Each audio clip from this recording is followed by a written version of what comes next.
Para mim foi uma surpresa o convite que me fizeram para ser o primeiro presidente e o secretário de uma instituição que iria cuidar do meio ambiente. Foi uma consequência da Conferência Internacional de Estocolmo.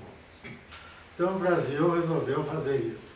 E eles me convidaram e me disseram, o Dr. Henrique Cavalcante, que era o secretário-geral do Ministério Anterior, ele conseguiu fazer um projeto criando a SEMA, a Secretaria Especial do Meio Ambiente. E eu achei o projeto muito fraco, insuficiente, critiquei bastante o projeto. E quando eu terminei de falar, ele disse, mas o senhor aceitaria ser o secretário? Então eu disse, eu vi imediatamente que aquilo teria um grande futuro. Quer dizer, o futuro da humanidade depende da proteção à natureza, da proteção à biodiversidade, em termos técnicos, né? E que isso seria extremamente interessante, porque eu tinha acabado de fazer o curso de História Natural, né? Já era zoólogo e já praticava essa profissão. Bom, mas eu critiquei muito. E com grande surpresa para mim, quando eu acabei as minhas críticas, ele falou, você aceitaria ser o secretário do meio ambiente? Eu vi que seria muito interessante e disse, olha, se minha mulher concordar, eu também concordo. Porque a minha mulher, Lúcia, já falecida, ela era uma pessoa de muito espírito familiar. Então, tomava café quase todas as manhãs com as irmãs, e, enfim, era muito presa à família. E lá em Brasília nós estaríamos sozinhos, né? Mas eu consultei ela, ela concordou e lá fomos para Brasília. E lá ficamos 14 anos morando em Brasília e trabalhando pelo meio ambiente, né? Por isso é que falam tanto assim no meu nome, porque eu tive uma oportunidade única, né? Porque geralmente as pessoas não fazem muito porque assumem os cargos por períodos curtos. E eu fiquei 14 anos, de 12 anos e meio como secretário federal do meio ambiente e mais quase 2 anos organizando o meio ambiente no Distrito Federal. Eu apenas comecei um processo de proteção ambiental para conseguir proteger 3 milhões e 200 mil hectares, mas hoje já há áreas muito maiores, né? Os que se continuaram o meu trabalho tiveram a oportunidade de, realmente de ampliar muito o trabalho que foi feito. Então, até hoje, nós lutamos a favor da proteção à natureza. Eu acho que é absolutamente básico que haja toda uma legislação protegendo a natureza, e quando os ruralistas combateram, em parte, a ideia de proteger a natureza, eu pessoalmente me engajei também nisso, na luta para manter a legislação, e eu acho que o que sobrou da legislação, que nós conseguimos proteger, eu digo nós ambientalistas, conseguimos proteger, eu acho que ainda foi uma proteção que realmente precisa ser mantida, precisa ser continuada. Ainda dá para proteger bastante a natureza. As pessoas acham que o meu trabalho pioneiro foi um trabalho assim, muito difícil, mas para mim não foi difícil, porque eu estava fazendo o que realmente eu gosto, né? Proteção da natureza, proteção da biodiversidade. Até hoje eu trabalho nisso de uma maneira ou de outra. Então, para mim foi um desafio. Agora, quando eu comecei, me deram 3 salas, 5 funcionários e um general do Exército aposentado, que tinha sido governador do Amapá. Então era uma pessoa que tinha mais conhecimentos e tal, e que se especializou numa coisa curiosa, de fazer unidades de conservação municipais, que os municípios tivessem conselhos municipais de unidades de conservação, porque foi uma atividade bastante boa. Então, e eu comecei a ver que para fazer com que pudesse, digamos, captar a boa vontade geral, eu comecei a mostrar os perigos que a população estava correndo em vários pontos do país devido à poluição. A poluição matando gente e as pessoas sem saber que estavam sendo envenenadas por ar poluído, por coisas assim, e por uma série de motivos. Mas então eu vi as áreas principais de poluição do país e apresentei não só o nome das áreas, descrição das áreas, mas também como resolver o problema. Foi muito importante isso. Então começaram a me dar mais recursos para resolver o problema. Acharam que realmente era razoável. As populações locais atingidas, não é? Se sentiram profundamente, mais profundamente ainda, atingidas quando souberam os perigos que estavam ocorrendo. Então, foram me dando recursos com bastante... Foi uma situação em que era difícil, aparentemente, assim, na primeira, digamos, conversa a respeito, mas quando as pessoas perceberam a importância de combater a poluição e as mortes que a poluição causa são de tal ordem que realmente a gente tem que combater, tem que evitar. Então, foram me dando recursos para fazer isso, a população foi se enfronhando dos riscos, dos perigos. Para vocês terem uma ideia, o Rio de Janeiro tinha uma lei que obrigava todos os prédios, cada prédio tinha que ter um fogareiro, digamos assim, para queimar o lixo, sem nenhum tratamento e sem nenhum cuidado. Então, nós não sabemos hoje quantas pessoas não tenham morrido envenenadas pela fumaça, né? E decorrente de uma lei na capital do país, que durante muitos anos, que era o Rio de Janeiro. Então, hoje já isso ainda é coisa do passado, as pessoas nem se lembram mais, mas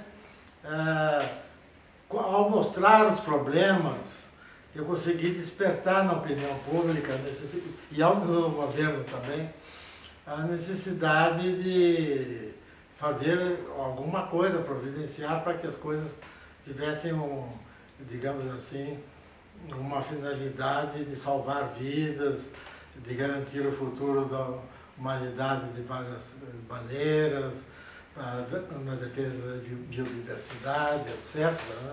Contribuir para um melhor futuro da humanidade. E com essa boa vontade geral, eu me coloquei completamente fora da política. Eu nunca perguntei para ninguém, para nenhuma pessoa, qual era o partido político que tinha, não é? Eu sou católico praticante, mas nunca perguntei para ninguém qual era a religião que tinha.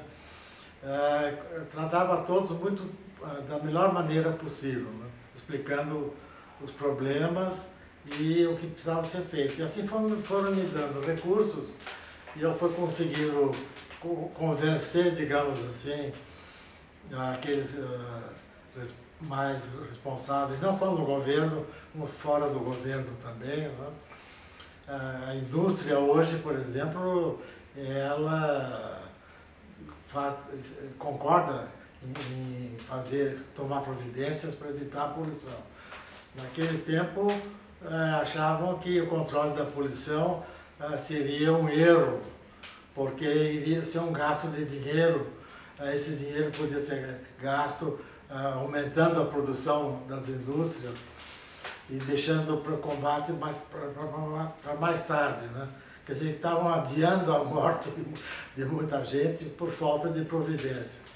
Então, eu consegui a boa vontade de grande parte da população e nunca me faltou apoio. E graças a esse apoio, a boa vontade geral, né, e também eu parto do princípio de que quem trata bem os outros também é bem tratado. Então, eu sempre procurei compreender as razões que me diziam, fazendo assim, reservas ao que eu estava sugerindo, mas no final eu acabava convencendo o pessoal de que, para o bem de todos, felicidade geral da nação, como se dizia antigamente, que o meio ambiente era uma coisa realmente séria que precisava ser cuidado. Aliás, uma coisa que me ajudou também bastante foi que no mundo todo essa ideia de melhorar o meio ambiente era aceita, começou a ser aceita por todos os países. Não foi só uma coisa brasileira, não.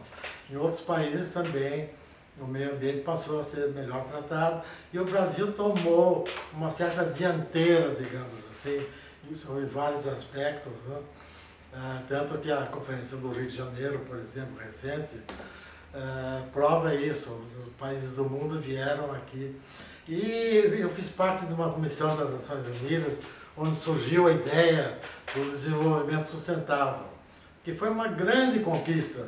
Eu acho que hoje nós estamos formando uma ideologia, não é, que tem como base política o desenvolvimento sustentável.